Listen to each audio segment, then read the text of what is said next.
જિંદગીમાં તમારે ખુશ રહેવું હોય ને તો બીજાની ખુશીમાં તમારી ખુશી જોજો, ક્યારેય દુઃખી નહીં થાવ. ઓલી કહેવત કહે છે ને કે બીજા લોકો ખુશ રહેશે તો આપણે પણ ખુશ રહેશું.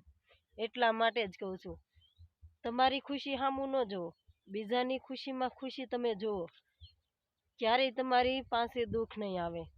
આપણી સામેનો વ્યક્તિ જે ખુશ હોય ને તો કોઈ દી એનું ખરાબ નહીં વિચારવાનું, સારું જ વિચારવાનું. અને સદા એમ કહેવાનું, કાંઈ વાંધો નહીં, એ ભાઈને સારું છે ને, ક્યારેક આપણી પાસે ન હોય ને તો એ ભાઈ પાસેથી લેવા થશે. અને હા, એમ જ રાખવાનું કે એને સારું છે ને તો અમારે પણ સારું છે. કેમ તમને ખબર, બધાની ખુશીમાં ખુશ રહેશો ને તો જિંદગીમાં તમે ક્યારેય દુઃખી નહીં થાવ મારા ભાઈ. તો બધાની ખુશીમાં તમે ખુશી ગોતજો. જય મોગલમાં.